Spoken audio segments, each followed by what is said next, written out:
guys, how are you all? I'm also doing good. It's the last day of December, 31st of December हो रहा है। 2025 के लिए बहुत ज़रूरी है हम तैयार हो जाएं, एस्पायरेंट्स तैयार हो जाएं, कैसी और ज़्यादा मेहनत करनी है उस चीज़ के लिए तैयार हो जाएं ताकि 2025 में हमें सक्सेस मिल ही जाए।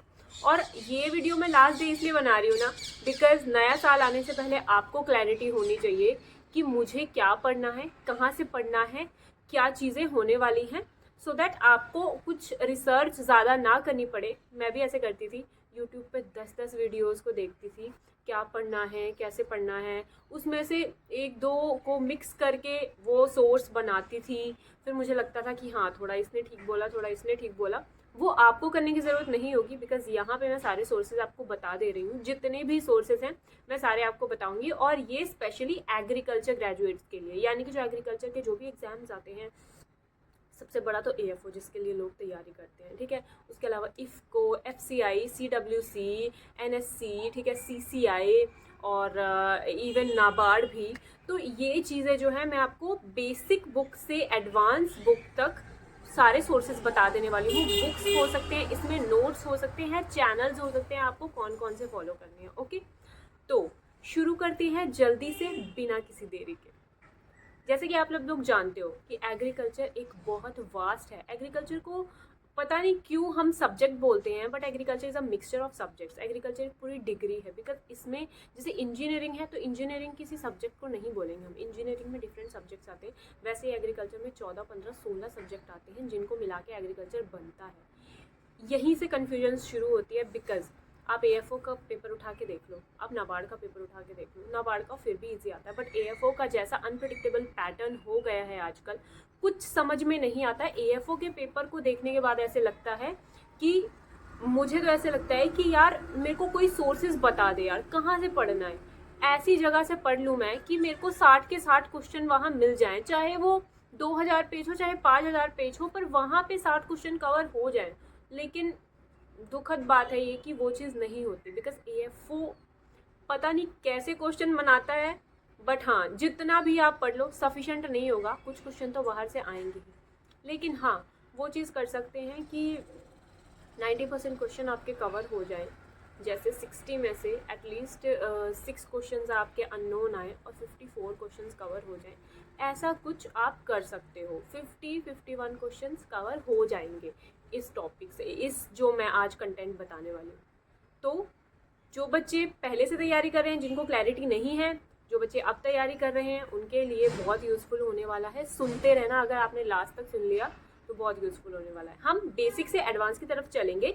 तो सबसे पहले एग्रीकल्चर की तैयारी जिसने भी शुरू की है अभी, जिसे कुछ नहीं पता, जो डिग्री करके बाहर निकला है, AFO की तैयारी करना चाहता है, या एग्रीकल्चर किसी भी एग्ज़ाम की तैयारी करना चाहता है, किसी भी एग्ज़ाम की जिसमें एग्रीकल्चर आता है, उसके लिए ये बुक बहुत ज़्यादा इफ़ेक्टिव है।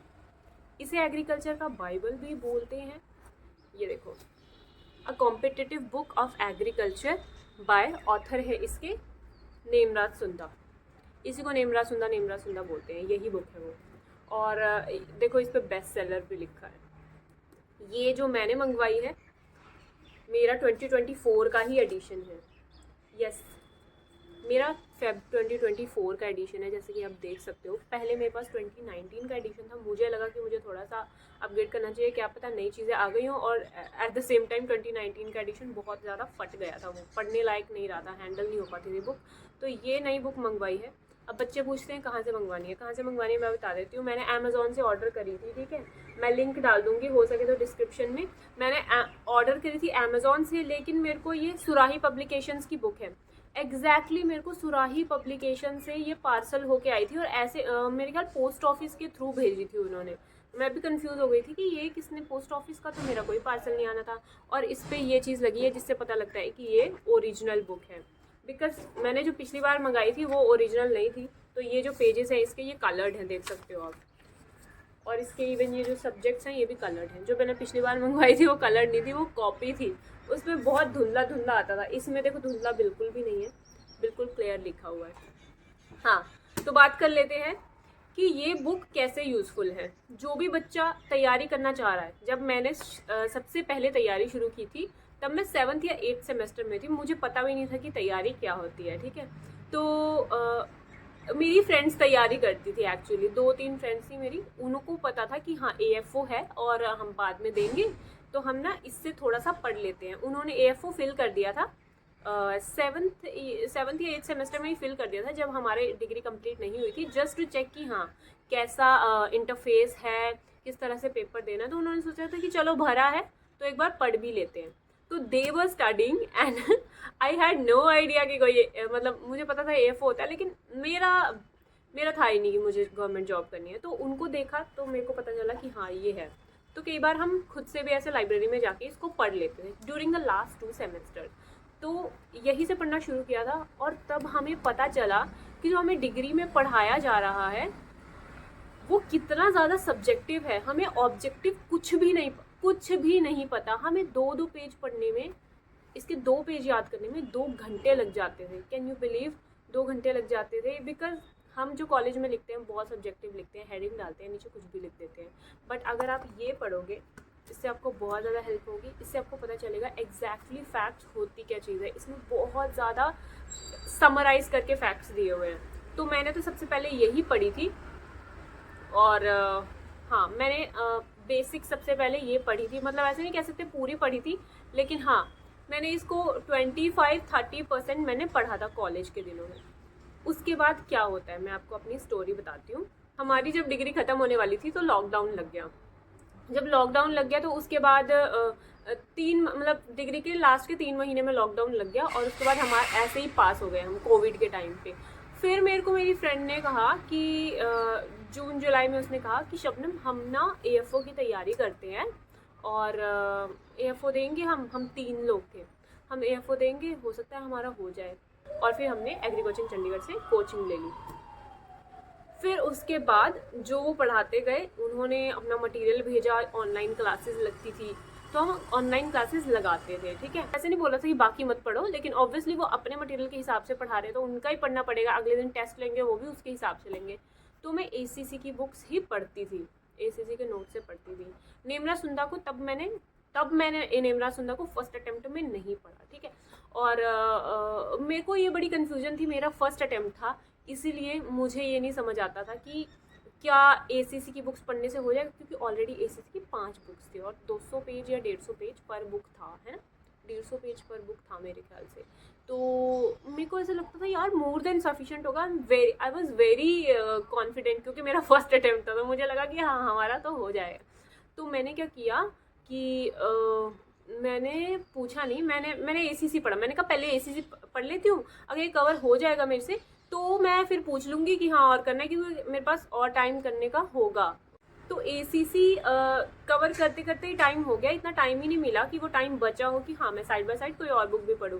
बिकॉज पहले अटेम्प्ट में क्या होता है ना, आपको कुछ भी नहीं आता होता। ग्रेजुएशन से क्या आता होगा, ज़्यादातर कॉन्सेप्ट आते होंगे, पता होगा हाँ इरिगेशन ये होता है, बेस पीरियड ये होता है ना। रटना आपको 100% याद करना पड़ता है। That is very difficult, because वो चीज़ें बहुत ज़्यादा, 5 बुक्स याद करनी, 1000 पेज याद करने, तो वो इजी नहीं है। तो मैं उसी में फंस के रह गई। मैं उसी को मतलब अच्छे से याद कर पाई। मुझे लगा अगर मैं कहीं ज़्यादा के चक्कर में जाऊँगी तो मैं पहले वाला भी ढंग से नहीं कर पाऊँगी। और ACC का ही पढ़ के, मैंने सिर्फ ACC का ही पढ़ के और कुछ भी नहीं पढ़ा, लेकिन ACC का अच्छे से पढ़ा। वो पढ़ के मैंने पेपर दिया, ठीक है। और तब मेरे मार्क्स आए थे 41, ठीक है। और 42 मार्क्स आए थे, कट ऑफ गई थी 41 मार्क्स की। इंटरव्यू के लिए जो बच्चे सेलेक्टेड थे वो 41 से अब थे, मेरे 42 आए थे। तो मुझे पता चल गया था कि हाँ भाई मेरा सिलेक्शन नहीं होना। तो मैं इंटरव्यू में बहुत ज़्यादा नर्वस थी, मैं बहुत ही ज़्यादा नर्वस थी। और इसी वजह से मेरा इंटरव्यू को ज़्यादा अच्छा गया नहीं था, बिकॉज मैं बहुत ज़्यादा नर्वस थी। तो मेरे को इंटरव्यू में 11.5 मार्क्स मिले थे। फिर उसके बाद मुझे पता चला कि ACC का ही पढ़ के, मतलब तब मुझे एग्जैक्टली ये चीज़ पता लगी कि एक सोर्स को पढ़ के AFO नहीं होता, ठीक है। तो वो मेरा फर्स्ट अटेम्प्ट इसी चीज़ की सीख लेने में गुजर गया। तो फिर उसके बाद मैंने नेमरा सुंदा सेकेंड अटेम्प्ट में पढ़नी शुरू करी। तो मुझे पता चला कि यार हाँ उसमें ऐसी चीज़ें हैं जो इसमें नहीं है। मतलब ऑलमोस्ट ऑल्दो जो उसमें चीज़ें थी, मतलब कि ACC के नोट से जो मैंने पढ़ा था तो कोचिंग के नोट्स वास्ट ही होते हैं, ठीक है। तो उसमें 90% चीज़ें होंगी, लेकिन हाँ 90% नहीं 85 कह सकते हो, लेकिन हाँ 15% चीज़ें थी जो इसमें थी और उसमें नहीं थी, तो मैं ये पढ़ती थी। और वर्डिंग भी अलग होती है, एक एक चीज़ को वो करना है ना, तो उसमें इसमें मेरे को काफ़ी टाइम लग गया, मतलब मेरे को 2-3 महीने लग गए इसको पहली बार पढ़ने में। फिर मैंने इसको रिवाइज़ किया, तो सेकंड में मैंने ACC पढ़ा, क्योंकि वो मेरे को पता ही था, तो मेरे को रिवाइज़ ही करना था, वो पढ़ा और नेमरा सुंदा पढ़ी। सेकंड टाइम पे मैंने अरुण कात्यान भी ली थी, बिकॉज मैं बुक सोर्सेज फॉलो कर मतलब देखती थी वीडियो की कौन से सोर्सेज फॉलो करने चाहिए।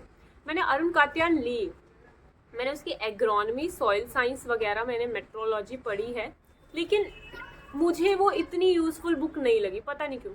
बहुत कम मामलों में वो यूज़फुल है, जैसे जेनेटिक प्लांट ब्रीडिंग अच्छा दिया है, प्लांट फिजियोलॉजी अच्छा दिया है, ठीक है, वो चीज़ें थोड़ी डीप में दी हैं जो सुंडा में या आपको कॉम्पिटिटिव नोट्स में नहीं मिलेंगी।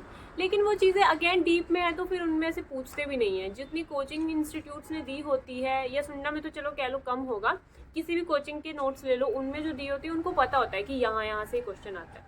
तो मैंने उसको पढ़ा, लेकिन मैंने उसको कभी रिवाइज़ नहीं किया। 1-2 बार मैंने उसको रिवाइज़ किया, उसके बाद मेरे को लगा नहीं कि हाँ उससे ज़्यादा आउटपुट आ रहा है, क्योंकि वो कॉम्प्रहेंसिव मैनर में।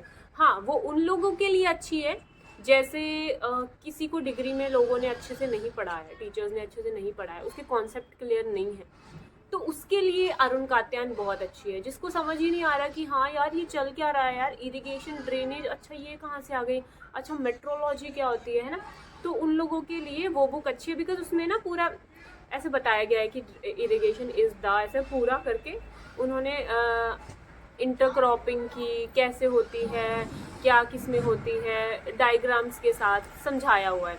तो मेरे कॉन्सेप्ट क्लियर हो चुके थे पिछली बार, क्योंकि मैंने कुछ क्लासेस लगाई थी, कुछ मेरे कॉन्सेप्ट कॉलेज से, मतलब हमारे टीचर्स बहुत अच्छे थे, तो हमारे कॉन्सेप्ट क्लियर थे, तो मेरे को वो इतनी यूज़फुल नहीं लगी। हाँ, उसमें कुछ चीज़ें हैं जो यूज़फुल हैं, जो मतलब आपको लगता है कि हाँ कहीं पे भी नहीं है और वहाँ पे है, आप उन मैटर्स को टिक करके आप सिर्फ उसी के थ्रू गो थ्रू कर सकते हो, तो वो चीज़ आप कर सकते हो, क्योंकि वो चीज़ यूज़फुल है और आपका वो कंटेंट भी बढ़ाएगी कि हाँ आप वाइड जगह से पढ़ रहे हो।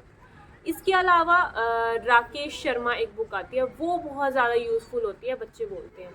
तो राकेश शर्मा ना, मुझे ऐसे लगता है राकेश शर्मा और अरुण कात्यान, इन दोनों में से आप एक भी बुक पढ़ लो ना, तो आपका मतलब कि ऑल्टरनेटिव वे में चलती हैं, या तो आप राकेश शर्मा पढ़ लो या तो आप अरुण कात्यान पढ़ लो।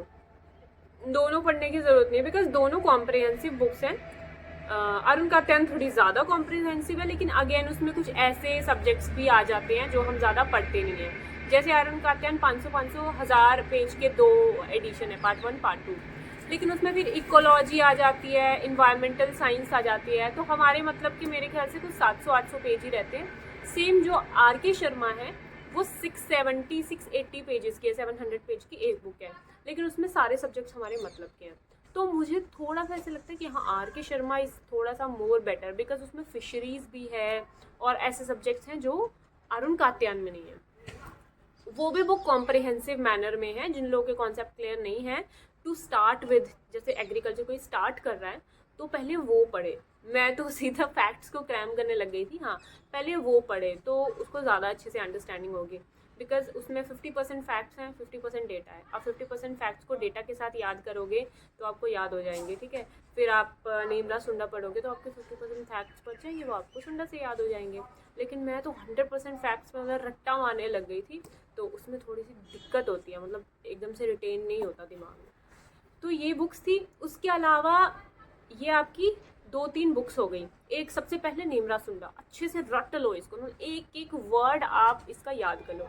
इसके अलावा कात्यान या फिर राकेश शर्मा, दोनों को ऑल्टरनेट इनमें से कोई एक पढ़ लो। एक पढ़ ली। अब अगर आपको MCQ प्रैक्टिस करने के लिए कोई बुक चाहिए तो कौन थी, हमें को याद नहीं आएगा, SR कांतवा के नाम से बुक आती है, SR कांतवा ऑथर की बुक आती है, वो MCQ दिए हुए हैं उसमें, ठीक है। आप उससे MCQ कर सकते हो। जैसे अब मॉक कितनी बार लेंगे यार, हर बार मॉक लेने, उससे अच्छा एक बुक ले लो, तो उसमें इनफ MCQs दिए हुए हैं मेरे हिसाब से। मैंने वो बुक नहीं ली है, लेकिन हाँ मैंने उसकी सॉफ्ट कॉपी डाउनलोड करी थी, देखा था, तो मैं इसलिए बुक नहीं लेती बिकॉज मैंने कात्यायन ली, मैंने उसको ढंग से नहीं पढ़ा, मैंने आर.के. शर्मा ली, मैंने 1-2 बार रिवाइज किया, ढंग से नहीं पढ़ा, तो मुझे लगा कि हाँ क्या वेस्ट ऑफ मनी तो नहीं हो रहा। हालांकि बुक्स लेके कभी भी मनी वेस्ट नहीं होता, लेकिन मैंने वो बुक अभी तक नहीं ली है। मैं कई बार सोचने लग जाती हूँ कि मेरे को वो बुक लेनी चाहिए या नहीं लेनी चाहिए। तो अगर आप स्टार्टिंग के डेज़ में हो तो आप ले सकते हो, बिकॉज आपको वो ज़्यादा टाइम काम आएगी, है ना। अब मैं तो सोचती हूँ कि क्या पता लूँ या ना लूँ, तो I have to give it a thought लेने पे। इसके अलावा आपकी बुक्स हो गई 3। आप SR कांतवा MCQ के लिए क्वेश्चन प्रैक्टिस करने के लिए, बेसिक नेमरा सुंदा हो गई, उसके अलावा वो दोनों ऑल्टरनेट अरुण कात्यान और R.के. शर्मा में से कोई एक पढ़ लो, ठीक है। 3 बुक्स हो गई आपकी, 3 बुक्स पढ़ रहे हो। इसके अलावा नोट्स ले लो, किसी भी कोचिंग के नोट्स ले लो, ठीक है। ACC के नोट्स ले लो, ACC बहुत ज़्यादा ट्रेंड में, ठीक है। इसके अलावा ट्रेंड में देखो कुछ नहीं होता, ACC के नोट्स लो, काफ़ी बच्चों को आपने ACC के नोट्स पढ़ते हुए देखा होगा, ठीक है। इसके अलावा IRI टॉपर्स के नोट ले लो। IRI टॉपर्स मैंने सुना है कि दे गिव मतलब बहुत अच्छे नोट्स बनाते हैं वो, उनके नोट्स जो हैं टॉप नॉच होते हैं, वो आप ले सकते हो, उनसे पढ़ सकते हो। इसके अलावा रुको एक मिनट, मेरे दिमाग में कुछ तो था।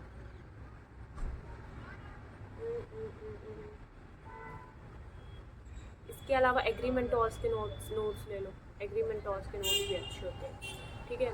और इसके अलावा और कौन है,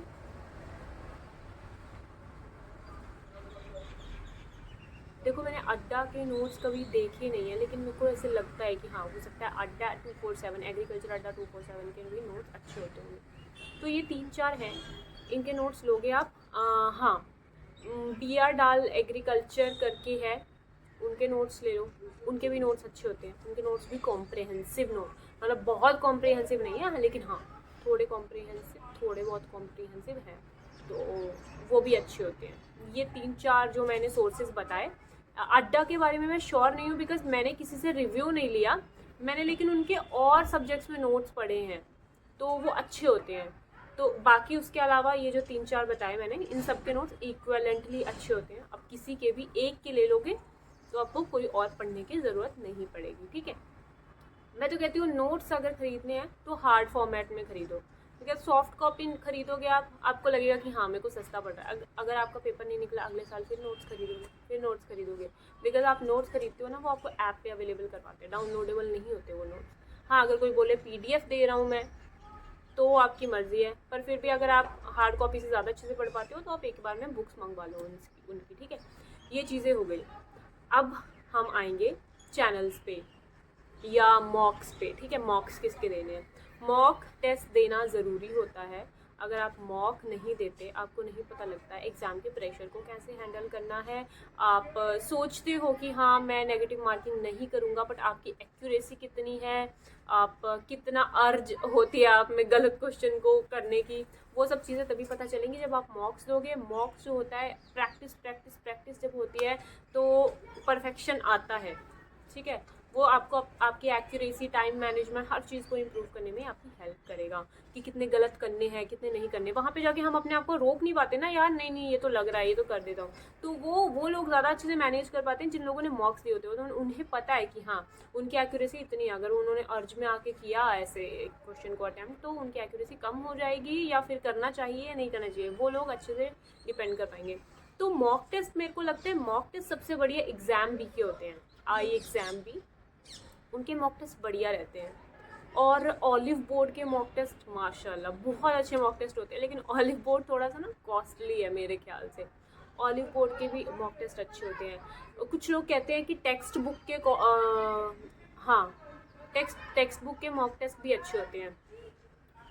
उसके अलावा अड्डा 247 के भी मॉक टेस्ट जेन्युइन होते हैं, आप खरीद सकते हो, ठीक है। तो ये सब चीज़ें, हाँ मैं अड्डा के देती थी, शायद नहीं मैं एग्ज़ाम भी के देती थी, हाँ। तो ये 3-4 मैंने आपको मॉक टेस्ट के लिए बता दिए, मॉक टेस्ट आप इनसे खरीद सकते हो, ओके। इसके अलावा हमारा क्या रह गया, यूट्यूब चैनल जो हमें फॉलो करने होते हैं। देखो यूट्यूब चैनल कोई ना कोई फॉलो अगर हम करते हैं ना, तो हमें मॉरल सपोर्ट मिलता है कि हाँ ठीक है वो बता रहे हैं कि पेपर आने वाला है, थोड़ा बहुत ये करो वो करो, किस चीज़ पे ध्यान देना है। तो मॉरल सपोर्ट के लिए हम यूट्यूब चैनल्स को फॉलो करते हैं।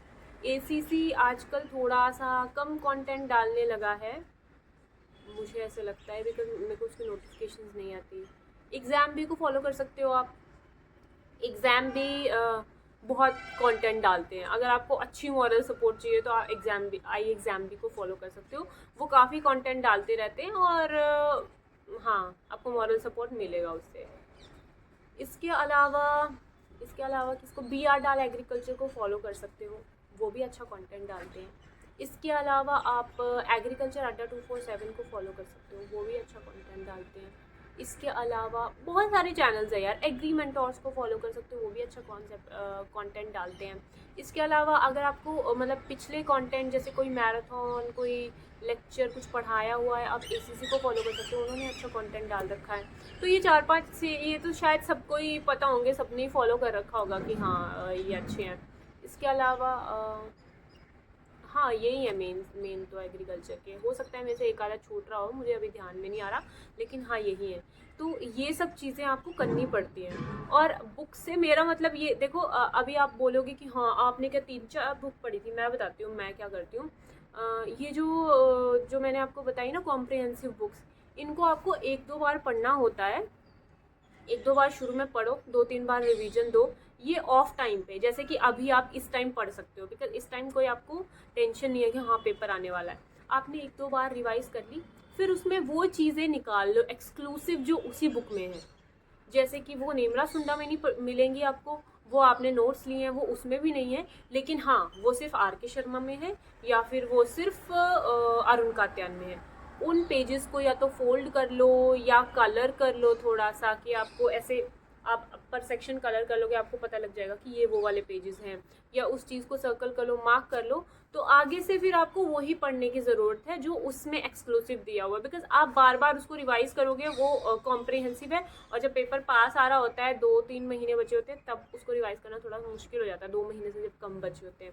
तो जब पेपर आता है, पास आता है, 2-3 महीने रहते हैं, तो आप पहले उसको रिवाइज कर लो जो एक्सक्लूसिव उसमें कंटेंट दिया है, फिर नेमरा सुंडा को रिवाइज कर लो, और फिर उसके बाद लास्ट में आप वो वाले नोट्स पढ़ो जो आपने ले रखे हैं। ठीक है, आप अगर किसी के भी नोट्स नहीं लेना चाहते, क्योंकि देखो ये सारी बातें हैं खर्चे पे। अब जो बच्चा नहीं अफोर्ड कर सकता, जिसको नहीं लगाने हैं पैसे यार, वो तो कुछ भी नहीं कर पाएगा। तो उनके लिए क्या है, फ्री सोर्सेज मैं बता रही हूँ नोट्स के लिए। TNAU की वेबसाइट पे जाओ, वो नोट्स पढ़ो। ICR के कोर्सेज पे जाओ, वो नोट्स पढ़ सकते हो। ठीक है, उनका ये है कि वो आपके लिए दोनों का काम करेंगे। दोनों मतलब कि वो आपको अरुण कात्यान और RK शर्मा जो है वो कॉम्प्रिहेंसिव पढ़ रहे हो ना आप अलग से, और नोट्स अलग से पढ़ रहे हो, तो वो दोनों का काम करेंगे। वो नोट्स भी हैं और एट द सेम टाइम वो कॉम्प्रिहेंसिव भी हैं। ठीक है, तो उनके लिए फिर आपको ये 2 स्टेप मिक्स हो जाएंगे, आपको अलग अलग से पढ़ने की जरूरत नहीं पड़ेगी, और आपको वो 3 चीज़ें आपकी बच गई। अरुण कात्यान बच गई लेना, RK शर्मा पढ़ना बच गई, और आपके नोट्स खरीदने बच गए। तो ये तीनों चीज़ों का खर्चा एक में हो जाएगा। नेमरा सुंडा अगर मैं बोलूँगी अगर कोई अफोर्ड कर सकता है तो लो। ठीक है, बिकॉज ये मैटर नहीं है कि इसमें से क्वेश्चन आते हैं या नहीं आते, इसमें से काफ़ी क्वेश्चन आते हैं, बच्चे ध्यान नहीं दे पाते हैं, लेकिन हाँ ये आपको मेंटल क्लैरिटी ज़रूर देगी। अगर आप इसको पढ़ोगे ना, आप बोल सकते हो कि मेरे को एग्रीकल्चर आती है, मेरे को एग्रीकल्चर आती है। और यार सोच लो, अगर किसी ने सोचा कि हाँ मैं इजी सा पेपर बना देता हूँ, नेमरा सुंडा से बना देता हूँ, कोई भी अगर एग्रीकल्चर में पेपर बनाता है, मेरे ख्याल से सबसे पहले नेमरा सुंडा ही उठाता होगा। नॉर्थ इंडिया में बहुत फेमस है, साउथ इंडिया का पता नहीं। तो ये कुछ चीज़ें हैं, अगर आप ऐसे करेंगे आपके चांसेस बहुत ज़्यादा इंक्रीज़ होंगे सिलेक्शन लेने की। इस बार देखते हैं रिज़ल्ट कब आता है। रिज़ल्ट आ जाना चाहिए, मेरे ख्याल 5 से 7 तारीख के बीच में रिज़ल्ट आ जाना चाहिए। उसके बाद हम इंटरव्यू की तैयारी करेंगे, और जो इंटरव्यू वाले बच्चे हैं देखना मुझे। और अगर आपको मेरी वीडियो थोड़ी सी भी अच्छी लगी है, सब्सक्राइब कर दो, प्लीज़ सब्सक्राइब कर दो। और मैं मिलती हूँ आपको अपनी नेक्स्ट वीडियो में न्यू ईयर में। आप सबको मेरी तरफ से हैप्पी न्यू ईयर।